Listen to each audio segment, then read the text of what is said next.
ГСП онлайн. Городские новости сейчас. 2 выходных дня в Доме молодежи посвятили Родине. Первый фестиваль патриотической песни собрал более 250 участников. Это школьники, студенты, гости из поселковых культурных объединений и многие другие. Организаторы решили минимальный возраст 7-10 лет, а дальше кто пожелает. Фестиваль отгремел в 3 номинациях. Академический вокал взяла на себя музыкальная школа, а вот народный и эстрадный прошел на сцене Дома молодежи. Для дебютного старта проекта тематику выбрали самую что ни на есть популярную сегодня – патриотизм. Конечно, эти конкурсы нужны. Во-первых, они воспитывают молодежь, потому что поднимаются все песни, которые прославляют и Родину, и Отчизну, и самые лучшие патриотические чувства. А во-вторых, конечно, город должен видеть, знать, сколько артистов у нас, что они поют.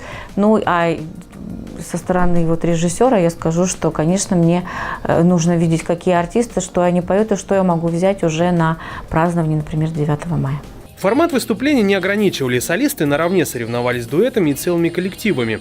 Экспертную оценку вынесла жюри. Преподаватель первой музыкальной школы Любовь Пухальская, зав. Концертной деятельностью колледжа искусств Ирина Иванова и председатель, солистка Республиканской филармонии Виктория Пыстина. Больше всех экспертов поразил участник из поселка Водный, ученик 14-й школы. Однако и другие не остались в обиде. На следующий год фестиваль планируют повторить. Хотят привлечь другие города Республики Коми.